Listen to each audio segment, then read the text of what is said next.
What's up, guys? I have a number one pick update as teams are scrambling to trade up. Adam Schefter said it himself. The talk from GMs at the Combine was who is going to move up to the number one pick.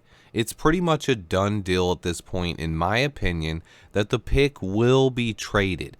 Right now, Ryan Poles is fielding offers. When he made the statement that the pick could be moved before free agency, that was a signal to all teams interested to get their offers in during the Combine. Adam Schefter said the buzz is that multiple teams are preparing to make big offers before free agency, and the likelihood that Ryan Poles moves the pick in the next few weeks is increasing day by day. Ryan Poles also spoke with Peter King about the topic this morning for roughly an hour. There's a full article on Pro Football Talk where Ryan Poles addresses everything. The most interesting tidbit was Ryan Poles saying, and I quote, "I know I can get a 2024 first and a 2025 first in a pick swap to move down." Wow, that quote blew my mind. I've said all along that if we can get 3 first-round picks, that is a mega deal and you take it. Ryan Poles' words seem to indicate that there could be multiple teams offering 3 first-round picks or mega deals. That is insane and explains why this pick could be moved so early. There's no need to hold on to the pick till draft day if teams are already knocking down the door with mega trade offers. He also said for the second time there is a good chance that this pick is traded before free agency. He actually said over a 50% chance. This one has me so excited. I think it's very realistic that this pick gets moved in the next week or possibly 2. I already know that no matter how far down we move, if we end up with 2 first-round picks in 2024 and 2025, I'm going to be ecstatic. We've never been in a position like that in my entire lifetime, and I'm extremely optimistic that Ryan Poles can get this done. There are just too many signs around the NFL that things are lining up for the Chicago Bears to not only trade this pick, but to receive a nice bounty of picks in return as well. Let me give my thoughts on this. I would be really happy if Ryan Poles was able to move the pick soon.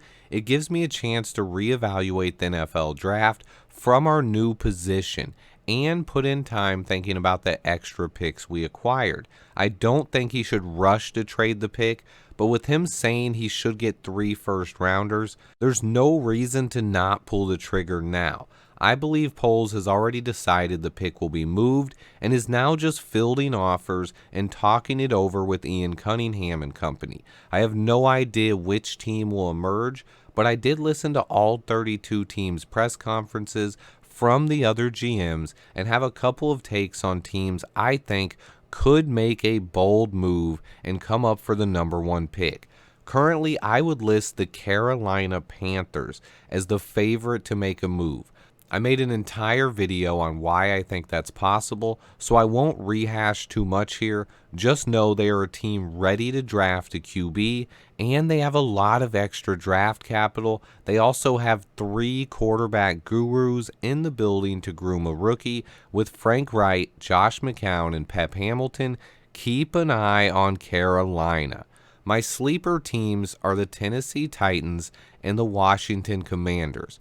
A team down this far would have to send multiple first-round picks in order to move up, but I, for one, would be a huge fan of stockpiling assets for this year and in the future. I think Ryan Poles feels the same way, and if a team like the Titans or Commanders step up with a huge offer, then Ryan Poles wouldn't hang up the phone.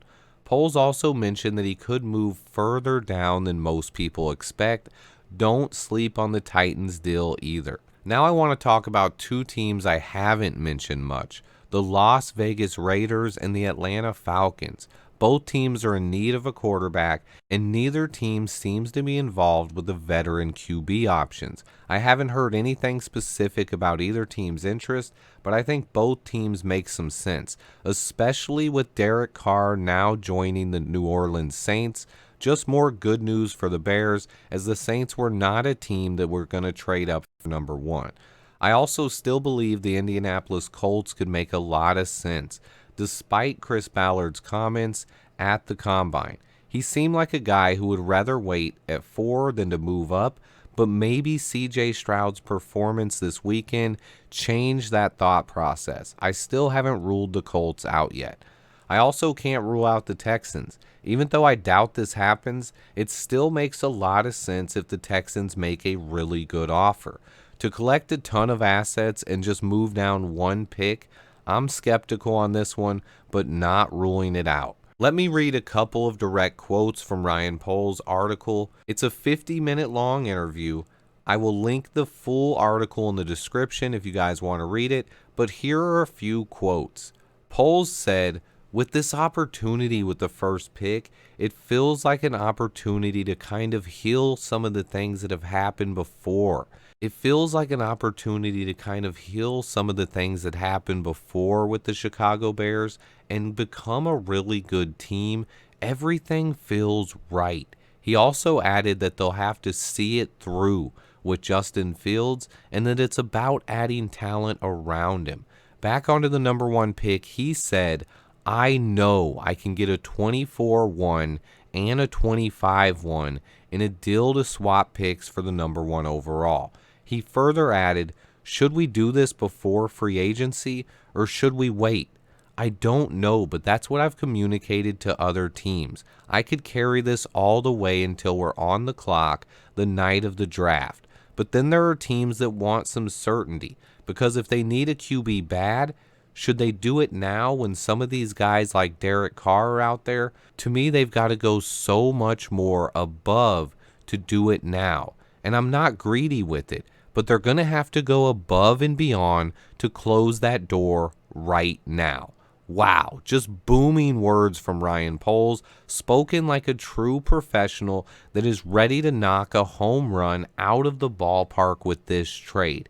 Basically, what he was saying there is that teams have to go above and beyond right now because they want to answer their QB problem. And he basically said he's not in a rush. But if a team really wants to get this deal done now, 2 months before the draft, then they really have to knock the doors down and blow him away with an offer.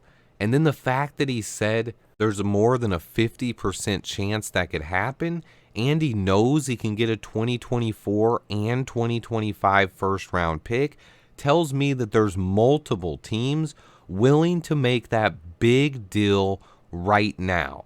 So now Ryan Poles and company are just going to go back to Hallis Hall, talk things over, figure out which trade package makes the most sense, and then I expect this pick to be moved sometime very soon. If I had to guess, I'm leaning towards the Carolina Panthers for more than a couple of reasons. I put together a whole video on it last week on reasons I think the Panthers deal makes the more sense, but Ryan Poles added even more thoughts to that topic today. He's talked a lot about his bucket of players, of blue chip prospects at the top of this draft. He seemed to let something slip in his interview with Peter King, where he said there are 7 guys that he would be comfortable with taking number one overall. To me, he's not including quarterbacks in that, so he's including the 7 best players that are not quarterbacks. And to me, that's very telling. It says that Ryan Poles sees 7 guys in this draft in his first bucket of players. So in order to guarantee that he gets one of those 7 players, he can't move past number 9 overall. Because think about it. You got those 7 players plus at least 2 quarterbacks going, and then he can get one of his top 7 guys at number 9 overall. If more quarterbacks go in the top 10, that just means he has a chance of a couple more guys, but I don't think he moves further back than number 11 overall to the Tennessee Titans. But to me, all the signs right now are pointing towards the Carolina Panthers getting a deal done. I have no sources or inside information. This is just connecting the dots, but I see it as very likely right now. Stay tuned, guys. I'm going to be checking for updates hourly on this one. I believe a trade happens in the next 10 days. Stay tuned. Turn on those notifications so you don't miss out on new updates. And until next time, bear down.